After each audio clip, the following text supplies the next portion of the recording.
오늘 주신 하나님 말씀은 레위기 6장 24절부터 30절까지 말씀입니다. 구약성경 레위기 6장 24절부터 30절까지 말씀입니다. 다 찾으셨으면 레위기 6장 24절부터 30절까지 말씀입니다. 우리 하나님을 경외하면서 천천히 한 목소리로 함께 같이 읽겠습니다. 여호와께서 모세에게 말씀하여 이르시되 아론과 그의 아들들에게 말하여 이르라. 속죄제의 규례는 이러하니라. 속죄제 제물은 지극히 거룩하니 여호와 앞 번제물을 잡는 곳에서 그 속죄제의 제물을 잡을 것이요 제를 위하여 제사 드리는 제사장이 그것을 먹되 곧 회막들 거룩한 곳에서 먹을 것이며 그 고기에 접촉하는 모든 자는 거룩할 것이며 그 피가 어떤 옷에든지 묻었으면 묻은 그것을 거룩한 곳에서 빨 것이요 그 고기를 토기에 삶았으면 그 그릇을 깨뜨릴 것이요 유기에 삶았으면 그 그릇을 닦고 물에 씻을 것이며 제사장인 남자는 모두 그것을 먹을지니 그것은 지극히 거룩하니라. 그러나 피를 가지고 회막에 들어가 성소에서 속죄하게 한 속죄제 제물의 고기는 먹지 못할지니 불사를 지니라. 아멘. 제가 제사에 대한 추가적인 지침들을 계속 살펴보고 있는데요. 오늘 세 번째로 속죄제에 대한 추가 지침, 추가 규례입니다. 제물을 고기를 어떻게 처리해야 하는지, 그리고 피를 어떻게 다루어야 하는지에 대해 기록되어 있는데요. 고기의 남은 부분을 처리하는 방식으로 나누면 크게 두 가지로 나눌 수 있습니다.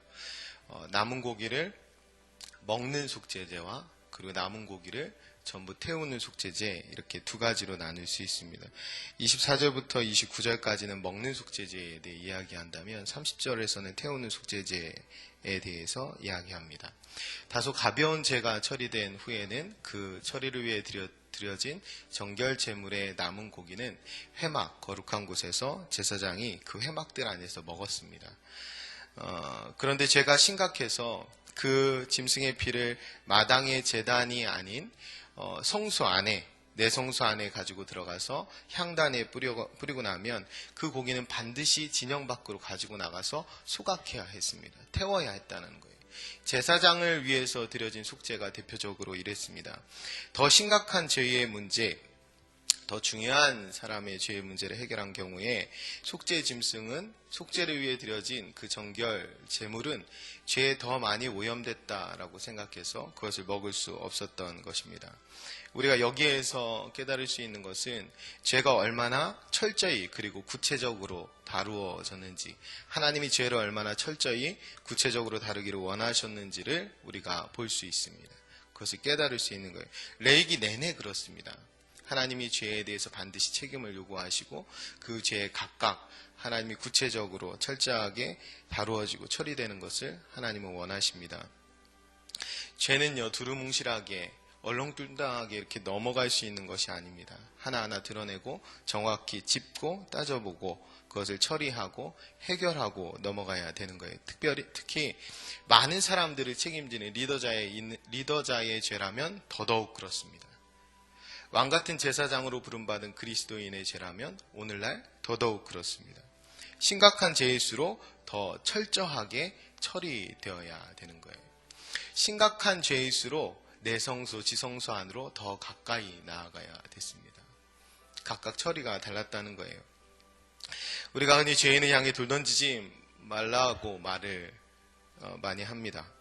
요즘에 간간히 그 대통령을 향해서 돌 던지지 맙시다, 돌 던지지 말라라는 옹호의 발언을 간간히 나오고 있는 것을 보는데, 그런 발언들이 누구보다도 죄를 미워해야 할 그리스도인들 혹은 기독교계에서 먼저 나온다는 것에 대해서 참으로 안타깝게 생각합니다. 여러분, 돌 던지지 말라는 말이 성경에 있습니까? 네. 있는 것도 같고 없는 것도 같고.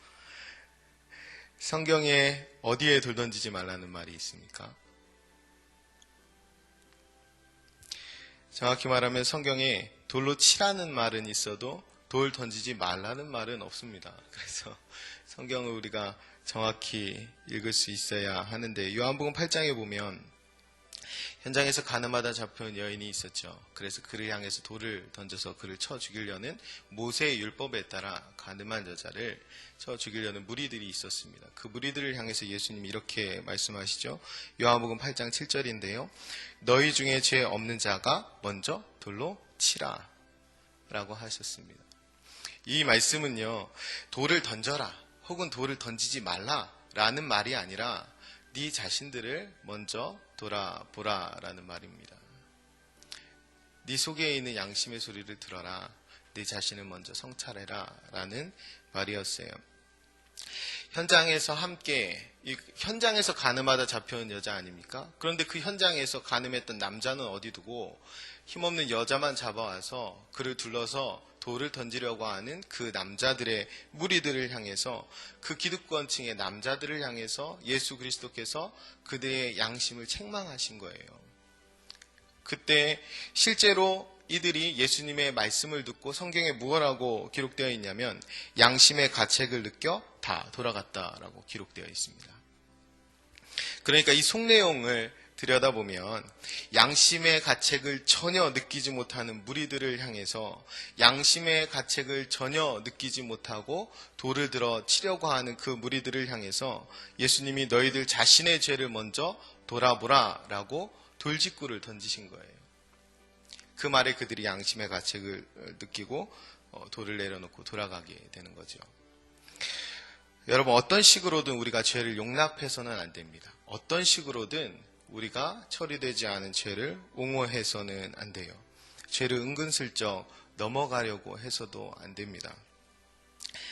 양심에 화인 맞은 것 같고 전혀 아무런 죄책을 느끼지 못하고 양심의 가책을 느끼지 못하고 모르쇠를 일관하고 거짓말을 반복하는 그런 사람들을 향해서 예수님께서 돌 던지지 말라고 하셨다면서 무조건 옹호하는 것은 어리석은 것입니다.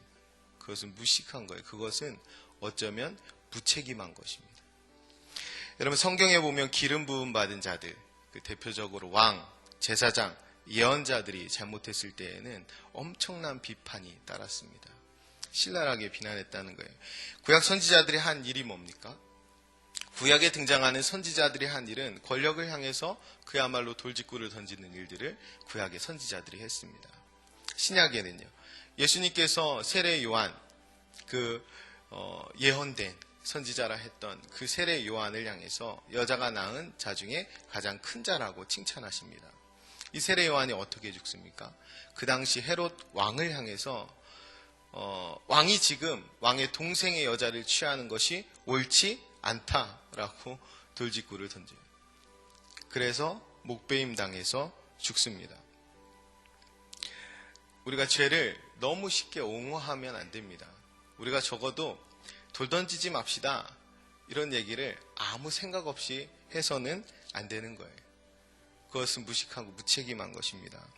다윗이 간음죄와 살인죄를 저질렀을 때에 나단 선지자로부터 비판과 책망을 받았습니다. 그 말씀이 이래요. 너희 집의 칼이 영원토록 떠나지 않을 것이다. 하나님께서는 죄 자체는 용서해 주셨지만 그에 대한 책임은 반드시 물으셨다는 거예요. 신약에 오면 신약에 다윗의 이름이 제일 첫 장에 등장해요. 마태복음 1장에. 그 등장하는 다윗의 이름이 이렇게 기록되어 있습니다. 다윗은 우리아의 아내에게서 솔로몬을 낳고, 다윗은 밧세바에게서 솔로몬을 낳고가 아닙니다. 다윗은 우리아의 아내에게서 솔로몬을 낳고. 이거 뭐예요? 이스라엘이 그렇게 자랑스러워하는 다윗 왕은 우리아의 아내와 간음해서 솔로몬을 낳고, 이렇게 신약시대까지 기록하고 있는 것입니다. 성경 이른바 기름 부음 받은 자들에 대해서, 주의 종에 대해서 더 신랄하게 비판하고 그리고 그 잘못을 추궁하고 지적한다는 거예요. 끝까지. 우리는 십자가의 사랑만 앞세우기를 좋아합니다. 그러다 보니까 십자가의 공의는 은근슬쩍 뒤로 빼는 거예요. 하나님이 우리를 사랑해 주신 것은 맞습니다. 그러나 하나님이 죄도 사랑해 주시진 않아요. 하나님이 죄를 용납하시지 않습니다. 그 죄가 반드시 처리되어야 됐기 때문에 하나님이 하나뿐인 예수 그리스도를 십자가에 죽이고 이 구원의 역사를 시작했던 거예요. 우리가 그 은혜를 덧입은 자들로 우리가 죄를 옹호하거나 그것을 지나치게 관대하게 대하는 것은 우리가 하나님의 사랑만 알았지 하나님의 공의를 모르는 것입니다. 우리는 이 땅 가운데 하나님의 사랑과 인애와 자비가 풍성하도록 기도해야 되지만 동시에 하나님의 공의와 정의가 바르게 실현되도록 기도해야 합니다. 한쪽에 치우쳐서는 균형 있는 그리스도인이라 할 수 없는 것입니다. 성경에는 사랑장이라고 하는 고린도전서 13장이 있어요. 사랑은 하면 사랑에 대해 많이 나오죠. 그런데 반대되는 것 같은 장이 마태복음 23장에 나옵니다. 비판과 비난이 가득한 장. 누가 하신 거냐면 예수님이 하셨죠. 7번이나 화 있을진저 화 있을진저 화 있을진저 하면서 저주의 말을 하십니다. 누구에게? 그 당시에 기득권자들이었던 서기관과 바리새인들에게 하십니다. 그런데 우리는 성경과 반대로 기득권자들 혹은 권세자들, 왕, 대통령, 리더자, 목회자 이런 사람들은 비판하면 안 된다. 무조건 순종하고 복종해야 된다라고 생각합니다. 그렇게 오해하는 거죠. 아마도 로마서 13장 말씀 때문에 그럴 텐데요. 로마서 13장 1절에 이렇게 되어 있습니다. 각 사람은 위에 있는 권세자들에게 복종하라. 권세는 하나님으로부터 나지 않음이 없나니 모든 권세는 하나님께서 정하신 바라. 그러므로 권세를 거스르는 자는 하나님을 거스름이니 거스르는 자들은 심판을 자취하리라. 하나님이 왕도 세우시고 대통령도 세우시고 목회자도 세우시고 리더자도 세우셨기 때문에 그 권위를 거스르는 것은 곧 하나님을 거스르는 것입니다. 그래서 이 말씀을 그대로 적용해서 비판하면 안 되고 거스르면 안 되고 무조건 복종하고 순종해야 된다라고 생각하는 것입니다. 그렇게 실천하는 것이 맞습니다. 말씀에 그렇게 하라고 하셨어요. 그런데 단 이 명령은 그 권세자가 하나님으로부터 위임받은 그 권세 안에서 하나님께 복종할 때의 이야기입니다. 권세자가 분명히 하나님이 세우셨음에도 불구하고 하나님이 세우신 그 질서를 벗어났다면, 그래서 하나님을 순종하지 않는다면 그럼 그때는 얘기가 달라지는 거예요. 하나님을 반역한 천사장이 있습니다. 그 천사장을 따라가는 무리는 어떻게 되는 거예요? 여러분, 산헤드린 공회가 그야말로 공회였습니다. 권세가 그 당시에는 정치와 경제가 같이 붙어 있었으니까 종교까지. 그래서 최고 의결 기관이었는데 바울과 베드로 모두 그 의결기관 앞에서는 예수 그리스도를 전하지 않겠다. 하지만 다시 나가서는 전해요. 잡혔다가는 안전한다고 했지만 나가선 다시 전해요. 이 일을 반복합니다. 권위에 복종하지 않는 거죠. 왜 그랬습니까? 그 당시에 산헤드린 공회원이 예수 믿는 자를 잡아 죽였기 때문입니다. 권세자들이 하나님으로부터 벗어났을 때는 이야기가 다른 거예요. 하나님이 부여하신 권세, 질서가 맞지만 그 질서를 하나님의 뜻대로 사용하지 않고 벗어났을 때에는 그때에도 복종해야 되는 것은 아닙니다. 여러분이 만약에 회사에서 부당한 거래를 하는 상사가 있는데 그 상사가 여러분에게 부당한 거래를 종용한다 하면 우리가 그 권세가 하나님이 주었기 때문에 순종해야 되는 것입니까? 만약에 설교하는 목사가 우상에 빠졌는데 그 우상에 빠진 목사가 계속 설교한다면 그 설교를 듣고 복종해야 하는 것입니까? 여러분, 정부가 하나님이 정하신 그 질서의 범위를 벗어나서 부당한 거래를 밥 먹듯이 한다면 어떻게 해야 합니까? 여러분, 정부가 하나님이 정하신 범위를 벗어나서 우상 숭배적인 행동을 시도 때도 없이 하고 있다면 그럼 어떻게 해야 합니까? 비판하면 안 돼요? 무조건 복종해야 합니까? 여러분, 정부에 대한 주권자로서의 정당한 비판, 건강한 비판, 그것은 당연히 해야 합니다. 이것이 없었기 때문에 상황이 여기까지 오게 된 거예요. 여러분, 건강한 비판 기능을 상실했기 때문에, 무관심했기 때문에 상황이 여기까지 온 것입니다. 우리가 정말 공감하고 세월호의 대통령의 빈 7시간을 끝까지 추궁하고 찾았다면, 그래서 집요하게 그 책임을 물었다면 여기까지 오지 않았겠죠. 아니면 그 이전에 그 대선 비리에 대해서 우리가 집요하게 끝까지 묻고 찾았다면, 그 죄에 대해서 단호했다면 그럼 여기까지 오지 않았겠죠. 이제서 대선 댓글의 비리 내용들이 이제 나오지 않습니까? 여러분, 죄는 철저히 그리고 구체적으로 다루어져야 합니다. 죄는 두루뭉실하게 은근슬쩍 그렇게 넘어갈 수 있는 것이 아니에요. 하나하나 드러내고 정확히 짚고 따지고 하나님 앞에 처리되어야 합니다. 특히 많은 사람을 책임져야 할 리더, 그 리더들의 죄는 더더욱 그렇습니다. 왕같은 제사장으로 부름받은 하나님의 거룩한 나라로 부름받은 우리의 죄는 더더욱 그렇습니다. 심각한 죄일수록 더 철저히 처리되어야 되는 거예요. 여러분, 세상을 향해서 회개를 촉구해야 될 선지자의 사명과 세상의 죄를 끌어안고 기도해야 될 제사장의 사명을 하나님이 우리에게 주셨습니다. 그렇다면 누구보다 거룩해야 되고 누구보다도 먼저 자신의 죄를 돌아보고 누구보다도 먼저 자기를 성찰해야 되는 것이 우리인 것은 두말할 필요도 없습니다. 그래야 우리가 죄를 처리할 수 있기 때문에 그래요. 그래야 우리가 죄에 대해서 민감할 수 있기 때문에 그렇습니다. 그래야 우리가 빛과 소금의 역할을 감당할 수 있기 때문에 그런 거예요. 여러분, 세상이 이미 캄캄하고 어두울 대로 어두워져서 그래서 모두가 다 위기라고 합니다. 그런데 아무 말도 하지 않고 아무 행동도 하지 않고 있으면 우리가 어떻게 빛의 역할을 하고 있는 거예요? 세상이 썩을 대로 썩었다고 합니다. 그래서 모두가 다 위기라고 해요. 그런데 우리가 아무 말도 하지 않고 아무 행동도 하지 않으면 우리가 소금의 역할을 어떻게 하는 것입니까? 하나님이 도리어 우리에게 빛과 소금의 역할을 제대로 하지 못한 그것에 무책임했던 우리의 모습들을 하나님이 책망하시지 않겠습니까? 우리가 레위기를 통해서 계속 반복적으로 받고 있는 은혜는 무엇이냐면 죄에 민감해야 하고 죄가 있다면 반드시 책임을 져야 한다는 거예요. 하나님 앞에 그리고 사람 앞에. 어쩌면 오늘날 그리스도인들이 세상을 향해서 캄캄하고 어두워져가는 세상을 향해서 그리고 썩어져가는 세상을 향해서 우리가 회개를 외치는 돌직구를 날릴 수 없는 것은 어쩌면 죄에 둔감해진 탓일지 모릅니다. 어느 순간에 죄에 오염된 거죠. 아, 그럴 수도 있지. 뭐 사과하면 되지. 회개하면 되지. 그 정도 자리에서 그 정도 못하나. 이렇게 생각하는 사이에 죄에 둔감해지는 거예요.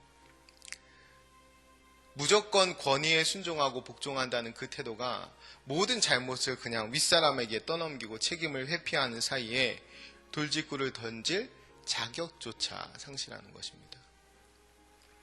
잡혀와서 수사받고 하는 중에 다 생각하기는 아무도 그 책임을, 그러니까 자기의 죄를 자백하지 않을 줄 알았어요.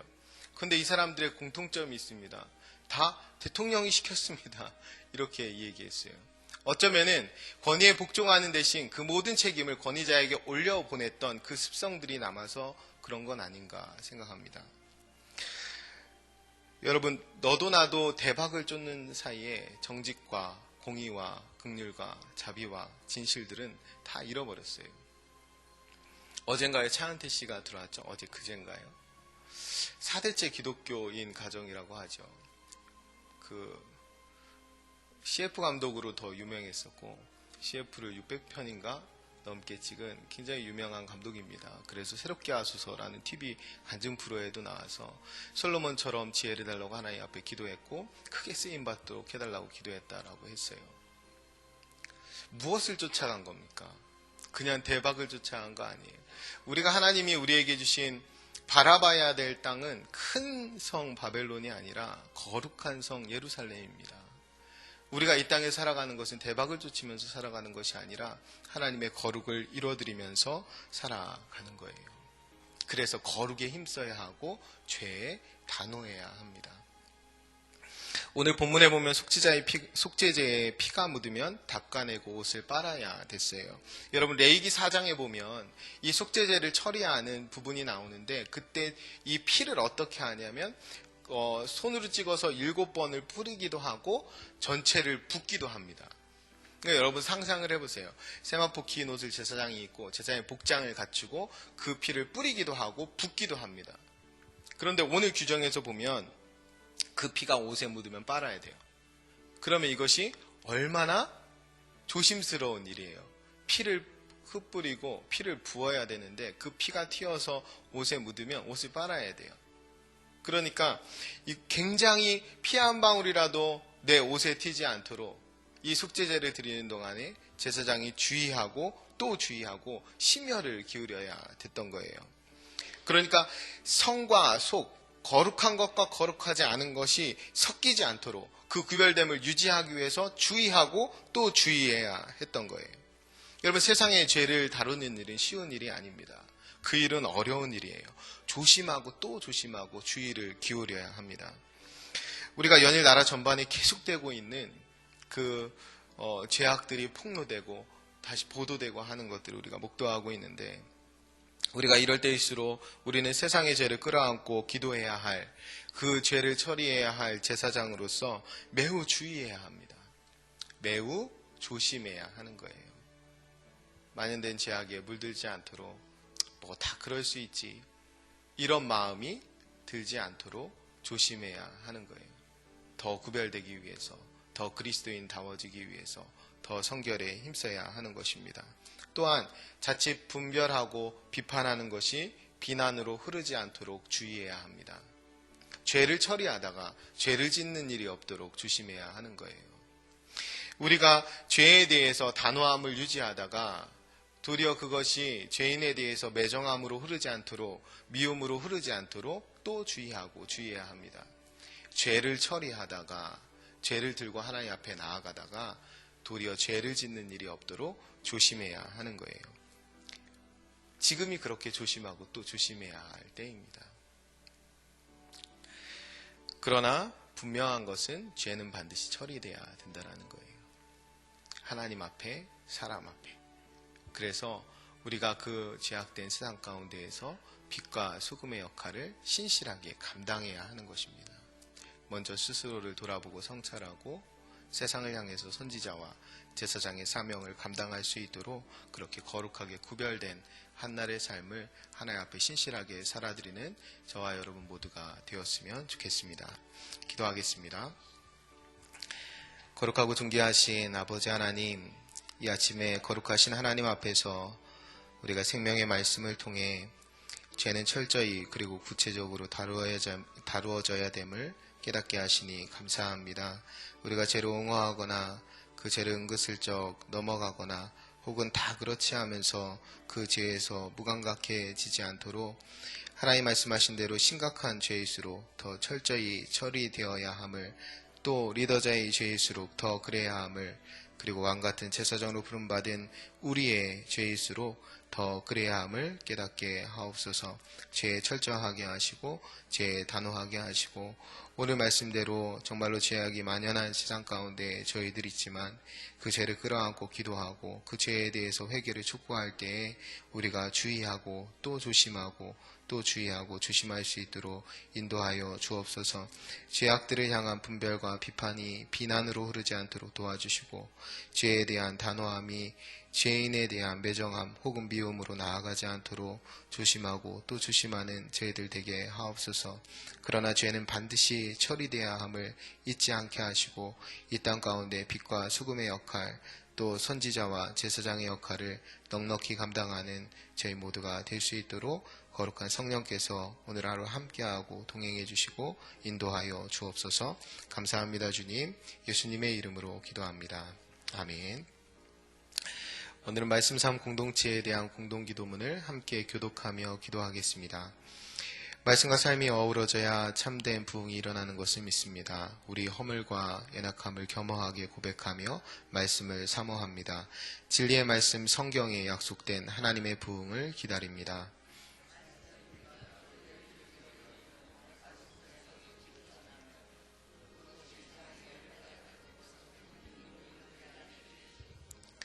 삼위일체 하나님의 임재와 현존으로 사랑의 음성을 들려 주옵소서. 주님, 우리 공동체의 비전을 굳센 믿음으로 거듭하여 선포합니다. 하나님 말씀의 거룩한 리더십으로 그리스도인의 삶과 세계를 변화시킨다. 아멘. 함께 주기도문 하시겠습니다. 하늘에 계신 우리 아버지, 아버지의 이름을 거룩하게 하시며 아버지의 나라가 오게 하시며 아버지의 뜻이 하늘에서와 같이 땅에서도 이루어지게 하소서. 오늘 우리에게 일용할 양식을 주시고 우리가 우리에게 잘못한 사람을 용서하여 준 것 같이 우리 죄를 용서하여 주시고 우리를 시험에 빠지지 않게 하시고 악에서 구하소서.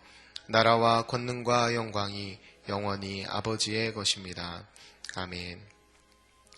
이 시간 다음과 같은 기도의 제목으로 기도드리겠습니다.